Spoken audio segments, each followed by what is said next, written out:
बिस्मिल्लाहिर्रहमानिर्रहीम। अस्सलाम वालेकुम। मैं कई सालों से बे औलाद था। मैं 3 बीवियों को औलाद की ख्वाहिश में तलाक दे बैठा था। मैंने जल्द ही चौथी शादी भी कर ली, मगर फिर भी कोई औलाद न हुई। एक दिन अपनी बीवी को पीर साहब के पास ले गया, जो मेरी बीवी को देखते ही बोले, अपनी बीवी पर जितने दम करवाएगा तेरी उतनी ही औलाद होगी। मैं खुशी से उठा और रोज बीवी को दम करवाने के लिए जाने लगा। 7वें दिन पीर साईं बीवी के सर पर कपड़ा बांधकर बोले, इसे हरगिज नहीं खोलना वरना नामुराद रहेगा। उसी दिन आधी रात को मेरी आंख खुली तो बीवी जमीन पर सर झुकाए बैठी थी। यूं ही मैंने उसका मुंह पर किया तो मैं चीख पड़ा, क्योंकि वहां तो बीवी नहीं बल्कि पीर साईं ने तो। मेरा नाम नासिर है। ये मेरी जिंदगी की कहानी है, जिसको सुनकर आप सब जरूर ये सोचेंगे कि कोई इस हद तक बेवकूफ कैसे हो सकता है, कोई कैसे अपने ही हाथों से अपनी जिंदगी को इस तरह से बर्बाद कर सकता है। आप खुद कहानी के आखिर पर इंसाफ कीजिएगा कि मैंने सही किया या गलत। मेरा बाप इलाके का सबसे अमीर आदमी था और मुझे विरासत में उसकी दौलत और बना बनाया कारोबार मिला था।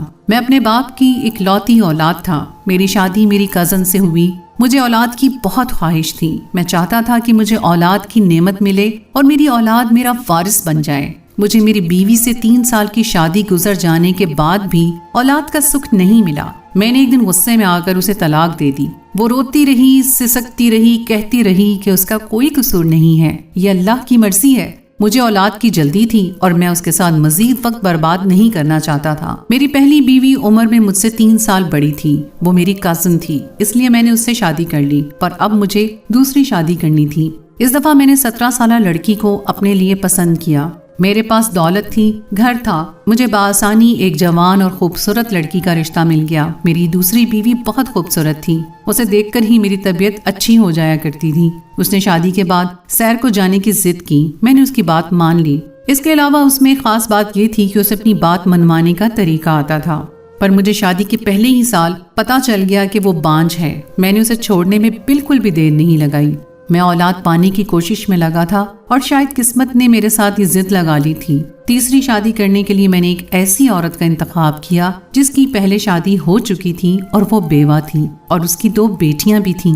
मेरी तीसरी बीवी का नाम लुबना था। क्योंकि उसके पहले से 2 बच्चे थे, इसलिए मुझे कम से कम इस बात की तो तसल्ली थी कि वो बांझ नहीं है। पर शादी के 2 साल तक भी मुझे उससे औलाद नहीं मिली। वो एक बहुत अच्छी औरत थी, मेरा बहुत ख्याल भी रखती थी, लेकिन मुझे अच्छी बीवी नहीं बल्कि औलाद चाहिए थी। मैंने उसे भी छोड़ने का फैसला किया और उसको जैसे ही मैंने ये कहा कि मैं उसे छोड़ने लगा हूँ, वो हैरान और शशदर रह गई और रोने लगी। तब उसने मुझसे एक अजीब बात की। उसने अपने आंसू साफ किए और मुझे कहा कि आप मुझे अपने साथ नहीं रखना चाहते, ना रखें, मुझे कोई खर्चा भी ना दें। मैं इस घर से भी चली जाऊंगी, पर खुदारा मुझ पर तलाक का दाग ना लगाएं। मैं अभी और इसी वक्त अपनी बेटियों को लेकर यहाँ से चली जाऊंगी। जिंदगी भर आपसे कभी राब्ता नहीं करूंगी, आपसे कुछ नहीं मांगूंगी, बस मुझे तलाक नहीं चाहिए। उसने हाथ जोड़कर कहा। मुझे इस सब से कोई मसला नहीं था। वो अगले ही दिन मेरे घर से चली गई और मैंने चौथी शादी करने की ठान ली। इस बार मुझे एक ऐसी लड़की मिली जो हर लिहाज से मुकम्मल थी। वो एक शरीफ और अच्छे घर की बेटी थी और पढ़ी लिखी भी थी। उसकी बिना रुखसती से कबल तलाक हो गई थी, इसलिए उसकी शादी मुझसे करवा दी गई। मैं भले ही अपनी ख्वाहिश में जरूरत से ज्यादा ही पागल हो चुका था, मगर आज तक किसी औरत को उसके हकूक से महरूम नहीं किया था। और अगर किसी को तलाक देता तो साथ उनके हक महर भी अदा करता था, जो कि अच्छी खासी रकम होती थी। उस लड़की का नाम इरम था। अब मेरा दिल कहता था कि इस लड़की से मुझे औलाद जरूर मिल जाएगी। और सच कहूँ तो मैंने ये भी सोच लिया था कि अगर अब मुझे इससे भी औलाद ना हुई तो मैं इसको तलाक नहीं दूंगा, बल्कि सब्र और शुक्र कर लूंगा, क्योंकि अब मेरी उम्र भी बढ़ रही थी। पर कहते हैं जिस पर आपका दिल अटक जाए, अल्लाह आपको उसी बात पर आजमाता है। मेरे साथ भी यही हो रहा था। उस लड़की से भी शादी हुए मुझे 1 साल हो गया था, लेकिन अभी तक मेरे यहाँ औलाद नहीं हो रही थी। और अब मुझे वक्त और हालात ने इस तरह बना दिया था कि 1 साल बाद ही मैं हिम्मत हार गया और मेरे घर में झगड़े होने लगे। दिन रात परेशान रहने लगा। मेरी आदत थी कि घर की बातें कहीं और नहीं करता था, लेकिन एक दिन पुराना दोस्त मिला तो बातों बातों में उसके सामने सारा वाकया बयान कर बैठा। उसने मुझे एक पीर आमिल बाबा का बताया और कहा कि उनके हाथ से बड़े लोगों को शिफा मिली है। मैं इन चीजों को मानता तो नहीं था, लेकिन मुझे लगने लगा कि शायद मुझ पर किसी ने कोई बंदिश करवाई है। एक दफा जाने में कोई हर्ज नहीं। मैंने अपनी बीवी इरम से इस बारे में बात की कि हमें कल इस पीर के पास जाना होगा, तो उसने मुझे कहा कि आप ऐसा मत करें, इस तरह किसी के पास जाना शिर्क के बराबर है। آپ کو 3 بیویوں سے اولاد نہیں ہوئی، شاید اس میں اللہ کی کوئی مصلحت ہو۔ مجھے اس کی بات سمجھ نہیں آ رہی تھی۔ میں اس پر غصہ کرنے لگا کہ تم سے پوچھا نہیں ہے میں نے کہ جانا ہے یا نہیں، میں تمہیں بتا رہا ہوں کہ ہم نے کل وہاں جانا ہے۔ اس نے کہا مجھے اس طرح کے لوگوں کے پاس جانے کی نہ تو عادت ہے نہ میں ان چیزوں کو مانتی ہوں۔ میں ارم پر غصہ ہو گیا، اسے یہاں تک بھی کہہ دیا کہ چپ چاپ میرے ساتھ چلو نہیں تو تمہیں بھی فارغ کر دوں گا۔ وہ بیچاری معصوم عورت تھی، طلاق کا نام سن کر ہی ڈر گئی اور وہ جانتی تھی کہ میں پہلے بھی 3 عورتوں کو چھوڑ چکا ہوں، اس لیے چپ چاپ میرے ساتھ جانے کو راضی ہو گئی۔ پیر بابا کا نام تو میں نے پہلے بھی سنا تھا، پر وہاں رش تھا اور اسی دوست نے جس نے مجھے وہاں بھیجا تھا اس کی وجہ سے ہماری باری ذرا جلدی آ گئی۔ جب بابا کے حجرے میں گئے تو وہ سر جھکائے بیٹھے تھے، انہوں نے ہماری طرف نظر اٹھا کر بھی نہ دیکھا اور نہ ہی میری بیوی کی طرف، اور اتنا کہہ دیا کہ لگتا ہے بہت پریشان ہو، سالوں سے ایک آس لیے بیٹھے ہو جو پوری نہیں ہو رہی۔ کیا ایسا ہی ہے نا؟ میرے تو قدموں تلے سے زمین ہی نکل گئی۔ مجھے ایسا لگنے لگا کہ جیسے یہ تو میرے دل کا حال پہلے سے ہی جانتے ہیں۔ انہوں نے مجھے آگے آنے کو کہا اور میں نے ان کو اپنی پہلی شادی سے لے کر اب تک کی ساری کہانی سنا دی۔ پیر بابا نے کہا کہ بیوی کو بلاؤ اور اسے کہو کہ اپنے چہرے سے نقاب ہٹائے۔ میں نے ارم کو کہا کہ وہ آگے آ کر بیٹھ جائے اور اپنے چہرے سے نقاب ہٹائے۔ وہ کہنے لگی کہ میں اپنا نقاب نہیں ہٹا سکتی۔ میں نے اسے غصے سے گھورا اور وہ ڈر گئی اور چہرے سے نقاب ہٹا کر تقریباً بابا کے قدموں کے قریب سر جھکائے بیٹھ گئی۔ پیر صاحب نے اسے دیکھا اور کچھ پڑھنے لگے، پھر آنکھیں بند کر کے جیسے کچھ پل کے لیے کہیں کھو سے گئے ہوں۔ میں پوری طرح ان کی طرف متوجہ تھا۔ پیر بابا نے اچانک ایک جھٹکے سے آنکھیں کھولیں اور اپنے کانوں کو ہاتھ لگا لیے۔ اب تو ارم بھی پریشان نظر آنے لگی۔ تم لوگوں پر کسی نے بہت بڑی سفلی کروا دی ہے، بہت مشکل کالا جادو کروایا ہے، تبھی تم لوگوں کے ساتھ ایسا ہو رہا ہے۔ میں تو بات سن کر اپنا سر پکڑ کر بیٹھ گیا۔ کسی نے مجھ پر جادو کروایا تھا تو میں نے 3 عورتوں کو ناحق کی طلاق دے دی۔ میں نے بابا سے کہا، پھر بابا نے کہا کہ اس میں تیری کوئی غلطی نہیں ہے، ان کی قسمت تھی، تجھے نہیں پتا تھا کہ تجھ پر جادو ہوا ہے، اس لیے اس بات کی سزا تجھے نہیں ملے گی، لیکن اگر جادو کا توڑ نہ نکالا اس کے بعد یہ جادو تم لوگوں کی جان لینے کو آ جائے گا، کیونکہ اس جادو کا مقصد یہی ہوتا ہے کہ پہلے انسان کو برباد کرتا ہے پھر اس کی جان پر بن جاتی ہے۔ میں بہت پریشان ہو گیا اور پیر صاحب سے کہا کہ مجھے اس کا حل بتائے۔ انہوں نے کہا کہ اس کا حل یہ ہے کہ تم اپنی بیوی پر جتنے دم گھرواؤ گے اتنی جلدی یہ جادو زائل ہو جائے گا، کیونکہ اس کا مرکز تمہاری بیوی ہے۔ یہ تمہاری بیوی کو مرکز بنا کر کیا گیا ہے، جو تم چاہتے ہو وہ تمہیں تمہاری بیوی سے ہی ملنا ہے، اس لیے جادو تم پر کم اور تمہاری بیوی پر زیادہ ہوتا ہے۔ اب ہمیں کیا کرنا چاہیے؟ آپ ہی کچھ بتائیں، میں تو بہت پریشان ہو گیا ہوں۔ بابا نے کہا کہ پریشان ہونے کی ضرورت نہیں ہے، بس ہر روز اس کو یہاں دم کروانے کے لیے لیتے آنا، اس کے بعد ایک چھوٹا سا عمل کرنا ہوگا، اس پر جتنے بھی دم کرواؤ گے اتنی ہی تیری اولادیں ہوں گی۔ میں ان کی بات سن کر خوشی سے جھوم اٹھا اور میں نے کہا کہ میں ضرور دم کرواؤں گا۔ پیر بابا نے کہا کہ اس کو روز یہاں دم کروانے کے لیے لانا ہوگا۔ میں نے ایسا ہی کیا۔ پھر بابا نے کہا کہ دم کروانے کا سلسلہ کل سے شروع ہوگا۔ انہوں نے خاص ٹائم بھی بتایا جو کہ شام کا ٹائم تھا۔ جب ہم وہاں سے واپس آئے تو میں بہت مطمئن تھا، جبکہ میری بیوی کچھ پریشان تھی۔ میں نے اسے پہلے اپنے رویے کے لیے معافی مانگی جب میں نے اسے طلاق کی دھمکی دی تھی۔ میں نے کہا کہ میں بہت پریشان ہوں، دیکھو مجھے مزید پریشان مت کرو، اور اب مجھے میری پریشانی کی وجہ مل گئی ہے، جب وجہ مل جائے تو پھر علاج بھی ہو جاتا ہے۔ ہم پر کسی نے جادو کروایا ہے، اس بار یہ عمل ہو جائے کہ ہمارے آنگن میں بھی پھول کھلیں گے اور ہمیں بھی اللہ اولاد کی نعمت سے نواز دے گا۔ اگر مجھے تم سے اولاد ہوگی تو میں تمہیں کبھی نہیں چھوڑوں گا۔ ارم کو بہت ڈر لگ رہا تھا، لیکن میں نے اسے سمجھایا کہ میں اس کے ساتھ ہوں۔ میں روز ارم کو پیر بابا کے پاس لے جاتا اور اس پر کوئی بہت لمبا دم کرتے جس پر 1 گھنٹہ لگتا ہے۔ وہ بھی صبر شکر کر کے بیٹھی رہتی اور میں بھی۔ پیر بابا نے ہمیں یہ بھی کہا تھا کہ جب تک یہ عمل کامیاب نہیں ہو جاتا، تم لوگوں کے ہاں اولاد نہیں ہو جاتی، تب تک تم نے کسی کو نہیں بتانا کہ تم لوگ کہیں سے علاج کروا رہے ہو یا دم کروا رہے ہو۔ 7 دن تک میں اپنی بیوی کو پیر بابا کے پاس لے جاتا اور 7ویں دن انہوں نے میری بیوی کے سر پر ایک کپڑا باندھ دیا جس سے اس کا پورا چہرہ ڈھک گیا۔ میری بیوی تھوڑی ڈری ہوئی تھی، لیکن میں نے اسے کہا کہ اسے میرے ساتھ یہ کام کرنا ہوگا۔ وہ بھی ایک اچھی انسان تھی، اس نے میری بات مان لی۔ پیر صاحب نے کہا کچھ بھی ہو جائے تم نے یہ کپڑا بیوی کے چہرے سے نہیں ہٹانا۔ انہوں نے یہ بھی بتایا کہ اب تمہارا عمل تقریباً پورا ہو چکا ہے، بس تھوڑا سا صبر کرو، پھر یہ ختم ہو جائے گا۔ اس کے بعد تمہارے ہاں ایک نہیں بہت اولاد پیدا ہو جائے گی۔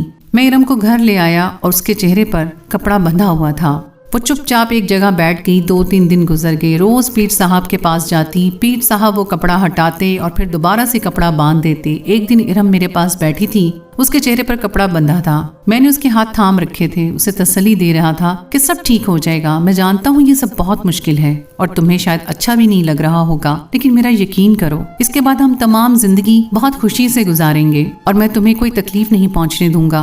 आज भी वो बहुत खामोश थी, शायद वो थक गई थी। मैंने भी उससे ज्यादा बात नहीं की और कहा कि चलो सो जाओ। आधी रात को मेरी आंख किसी के रोने की आवाज पर खुली। पहले मुझे लगा कि मैं ख्वाब में किसी को रोते हुए सुन रहा हूँ। किसी औरत की आवाज थी। फिर मुझे एहसास हुआ कि ये आवाज तो मेरे कमरे से आ रही है। मैंने उठकर जैसे ही लाइट ऑन की तो मेरे कदमों तले से जमीन निकल गई। इरम कमरे में मेरी नजरों के सामने जमीन पर अपना सर घुटनों में दिए बैठी थी और उसके चेहरे पर कपड़ा नहीं था। मैं तो परेशान रह गया कि पीर साहब ने कहा था कि कपड़ा नहीं हटाना, तो उसने कपड़ा क्यों हटाया? वो सिसक सिसक कर रो रही थी। मुझे उसकी हरकतों पर गुस्सा आ गया कि हम इतनी मुश्किल और मेहनत से ये अमल करवा रहे थे और इसने बीच अमल में कपड़ा सर से हटा दिया।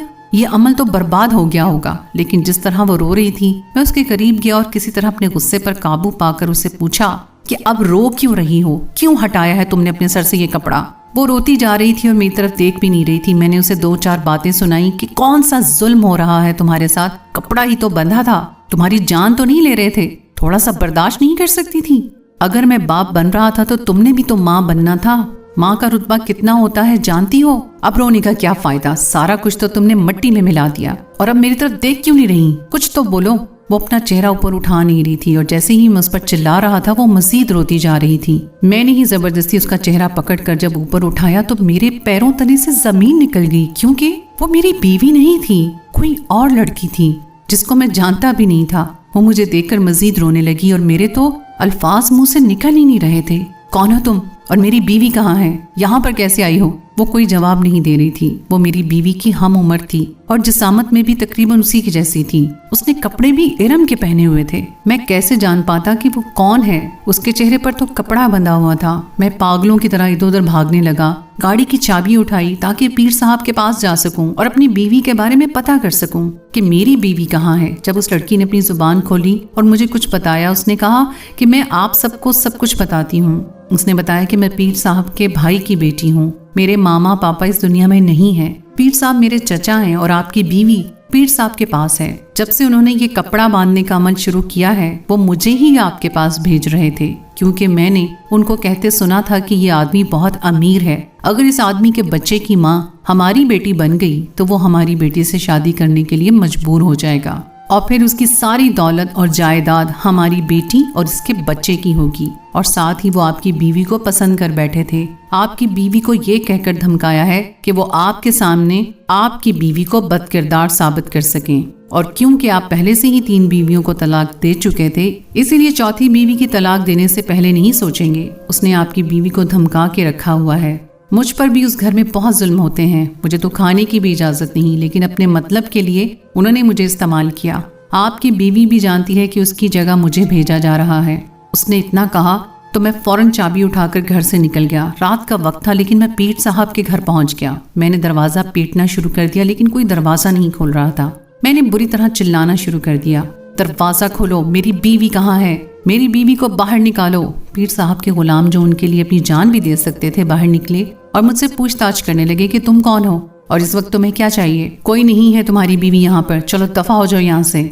उस दिन मैंने खुद को इस दुनिया का सबसे बेबस और बेवकूफ और लापरवाह इंसान समझा था। मैंने उनकी मन्नत की कि मेरी बीवी को वापस कर दो, लेकिन उन्होंने ऐसा नहीं किया। रात से सुबह हो गई, मैं दर बदर फिरता रहा, अपनी अकल पर मातम करता रहा। उस लड़की को मैंने कहा कि जहाँ मर्जी जाओ, मेरे घर से चली जाओ। वो भी मेरे घर से चली गई और सुबह के 7 बजे का वक्त था जब मेरी बीवी वापस आई। मैं अपनी बीवी को देखकर हैरान रह गया। वो अजीब सी हालत में चली आ रही थी, ना कुछ बोल रही थी ना मेरी तरफ देख रही थी, बस एक नुक्ते को घूर रही थी। उसे पूछने लगा कि क्या वो ठीक है, सब ठीक तो है, लेकिन उसने मुझे कुछ नहीं बताया। उसने अपने आप को कमरे में बंद कर लिया। मैं दरवाजा पीटता रहा लेकिन उसने दरवाजा नहीं खोला। उसके बाद उसका बाप और भाई आए और उसे वहां से लेकर चले गए। वो परेशान थे। उसने अपने बाप और भाई को सच नहीं बताया। उसने बस इतना ही कहा था कि उसे अब वहां नहीं रहना। 2 हफ्ते बाद मुझे इरम की तरफ से खुला कर नोटिस आया। ये मेरी पहली बीवी थी जो खुद मुझसे अलग होना चाहती थी। मैंने उससे बात करने की, मिलने की बहुत कोशिश की, लेकिन वो मेरे सामने नहीं आई। उसके बाप और भाई को उसने ना जाने क्या बताया, लेकिन वो बस इतना ही कहते थे कि तुम अब हमारी बेटी से नहीं मिलोगे क्योंकि वो तुम्हारे साथ नहीं रहना चाहती। इरम मुझसे अलहदा हो गई और मैं उसे माफ़ी भी नहीं मांग सका। वो लड़की जिसको पीर ने मेरे पास भेजा था उसका भी मुझे कोई पता नहीं वो कहाँ गई। मेरा सारा गुरूर सब मट्टी हो गया। मेरी वजह से एक लड़की की जिंदगी बर्बाद हुई। मैंने 2 औरतों को तलाक दे दी। ये क्या कर रहा था मैं? अपने साथ साथ मैंने कितने लोगों की जिंदगी बर्बाद कर दी थी। मैंने काम पर जाना छोड़ दिया, लोग मेरे दरवाजे पर आने लगे। मैं सब कुछ छोड़ छाड़ कर सारा दिन अपने घर में पड़ा रहता। मुझे बीमारियों ने घेर लिया। एक दिन घर का सारा सामान खत्म हो गया। नौकरों को उनकी तनख्वाह न मिली तो वो भी घर छोड़कर चले गए। मजबूरन मुझे ही कुछ सामान लेने के लिए बाहर जाना पड़ा।